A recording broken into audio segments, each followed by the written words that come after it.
Africa,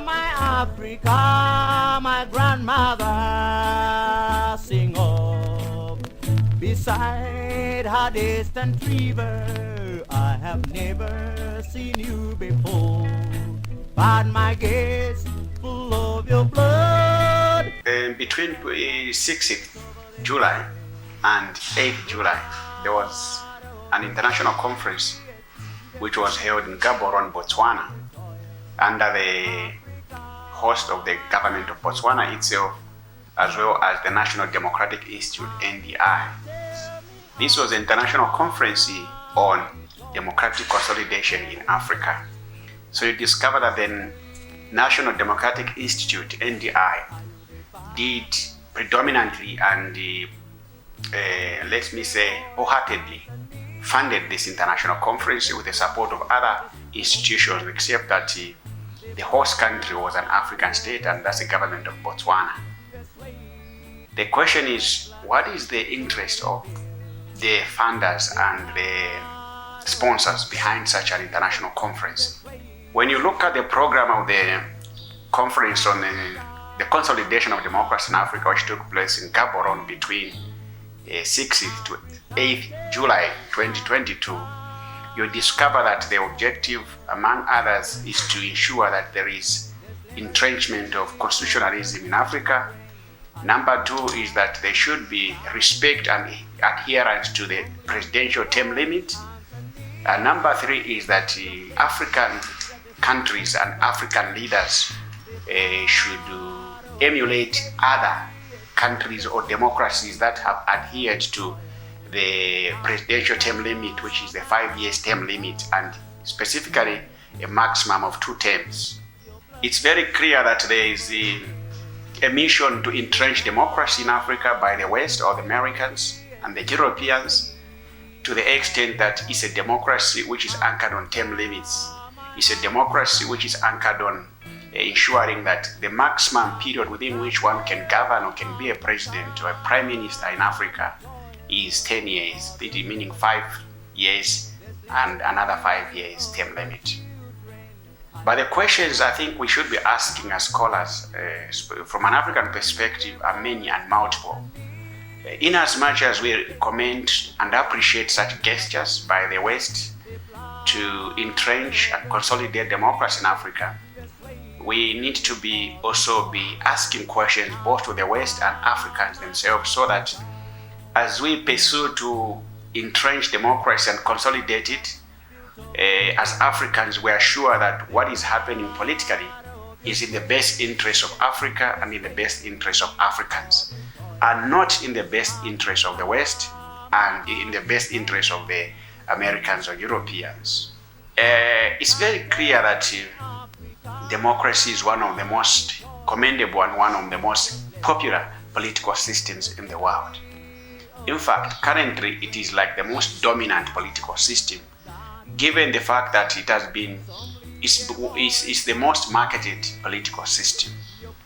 Almost all countries, or most countries in Europe, are democracies. I'm using the word most because even the Vatican City is a state on its own to some extent within Italy, but it is not a democracy.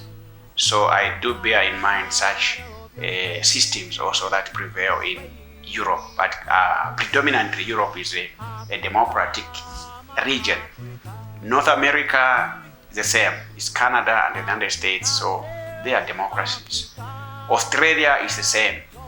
It's talking about Australia itself and New Zealand plus a few islands, so it's predominantly democratic.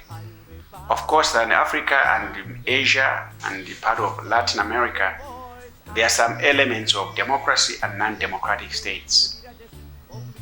The many questions we need to ask ourselves is that Africa and many African countries have been democratic for more than 20 years, more than 30 years now. Talking about Ghana, talking about Nigeria, can talk about Congo, DRC Congo. You can talk about Togo, you can talk about Senegal, talk about Zambia, Kenya, Malawi, South Africa, Botswana, and so on and so forth. What have we benefited as Africans from a political point of view, economic point of view and social point of view from the gains of term limits democracies. What has been the experience of African countries from the point of having elections every 5 years? Because you discover that a presidential term limit of 5 years automatically denotes that every 5 years a country must go to conduct elections to elect its president or its national leaders. The question is, what has been the experience in many of these African countries from the practice of having regular elections every 5 years? Have we seen more benefits politically from this conduct and this political gesture where we mobilize our citizens, our voters, every 5 years to vote for a president and to vote for parliamentarians? Are African countries today more united with regards to national unity from this gesture of having campaigns continuously every 4 years and every 5 years? Has it united African countries more? Or has these periodical elections, repeated elections, divided African countries more? The question also we need to ask ourselves is, are these repeated elections bringing more economic development in Africa? Or are they delaying development and indeed even worsening poverty? If you talk about repeated presidential elections in African countries, the question is, do we see more stable governments with consistent policies to governize and deliver development? Or we see more of fragile and unstable governments because we're having elections repeatedly? So in as much as we talk about an international conference which took place in Botswana on the consolidation of democracy in Africa, with specific reference to respect for presidential term limits, we have to be very deliberate as Africans to ask these questions so that we are not misled or manipulated either by the Europeans or the Americans who are sponsoring the presidential system in Africa, as well as the democratic political pattern of this nature. The question is, why are we as Africans always believing that if a presidential term limit in the US or in many countries across Europe is 5 years, and therefore it should be 5 years in African countries? Why can't African countries begin to design and dictate their own presidential and government tenure systems or mandates? Why can't Africans have 10 years, for example, a tenure system, 15 years tenure system, 20 years tenure system in terms of the intervals of elections? Because there is no law at the global level, at the regional level, sub-regional level, at national level, in any way across Africa, which bind African countries to have a 5 years term limit, either for their presidents, or for their members of parliament, or for their senators.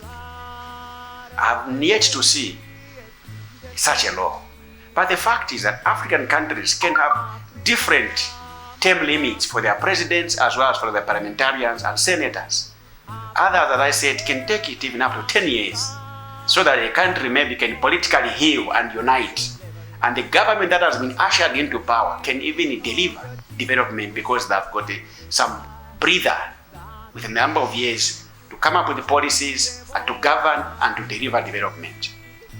It's becoming very clear that repeated elections, frequent elections in Africa, have not only divided the country and the continent, so to speak, and the region, but keep on worsening the chances of government to deliver development, because they are perpetually campaigning, they are perpetually in antagonism, they are perpetually fighting against one another, because every 3 years, 4 years, 5 years, there are elections on the table or on the horizon.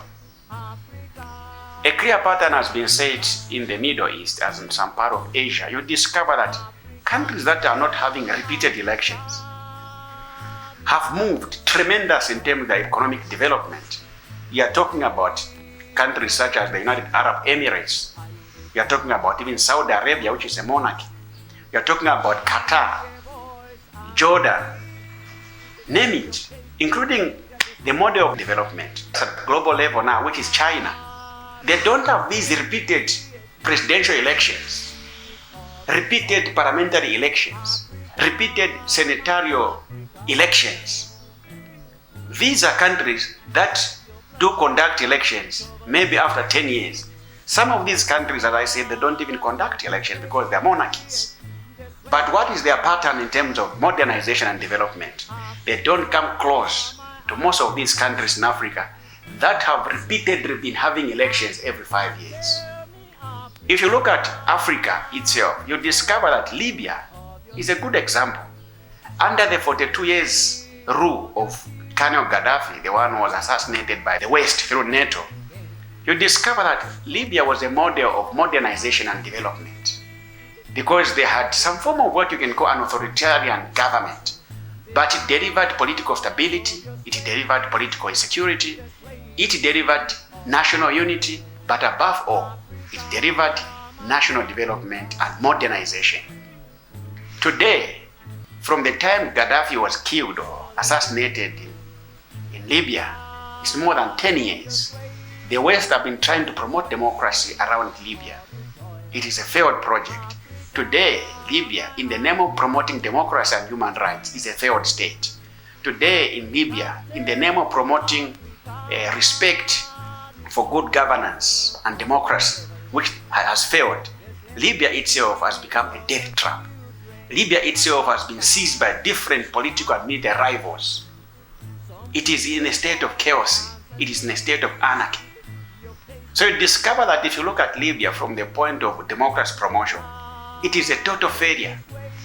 Libya was a better country when it was under a government which you may deem to be authoritarian. If you look at Rwanda, you realize that the West keep on criticizing President Kagame left, right, and center in terms of lack of respect for human rights and democratic values. The last elections which were conducted in Rwanda, President Kagame won by more than 90%. Of course, they named him different negative names and denounced him and denounced the results. But today, Rwanda is one of the best and most successful countries in terms of development in Africa. So you discover that it is not a question of just being taught by the West that you should entrench presidential term limits. You should ensure that your constitutions adhere to having elections every 5 years. It is not, I think, the topic Africans should be debating today. Africa must be talking about political unity. Africa must be debating about political stability. Africa must be debating on how to entrench and to foster development. Africa must be talking and debating on how to modernize and ensure that there's economic growth and employment of the youth and the citizen. I think these should be the more key debates among African presidents and African leaders and citizens, as opposed to going to Gaborone in Botswana and you sit and you allow the National Democratic Institute, the Americans, to begin to teach you as Africans on how you should ensure that every 5 years you're having elections in a multi-party system. But you discover that for the past 30 years in many countries, you discover that this model, this Western version of democracy, is not delivering development. It is not delivering modernization. It is not delivering political unity. It is not even delivering political, political cohesion among different stakeholders. What it has done is to divide countries, is to create political tension, is to create political chaos, is to create political hostility, is to perpetuate political rivalry and political bitterness among stakeholders, is to create more regionalism. It has created more tribalism. It has created political, fights among stakeholders who ordinarily are supposed to live as brothers and sisters. So it's very important for Africans that as we try to consolidate democracy, let us not copy and paste what is happening in Europe or in America. Let Africa define its own democracy. Let Africa begin to debate its own version of democracies, its own, models of political systems. Yes, we want democracy. Yes, democracy is commendable. Yes, democracy is what many Africans desire. But we need to be very clear that It shouldn't be democracy as prescribed by the Americans and the Europeans.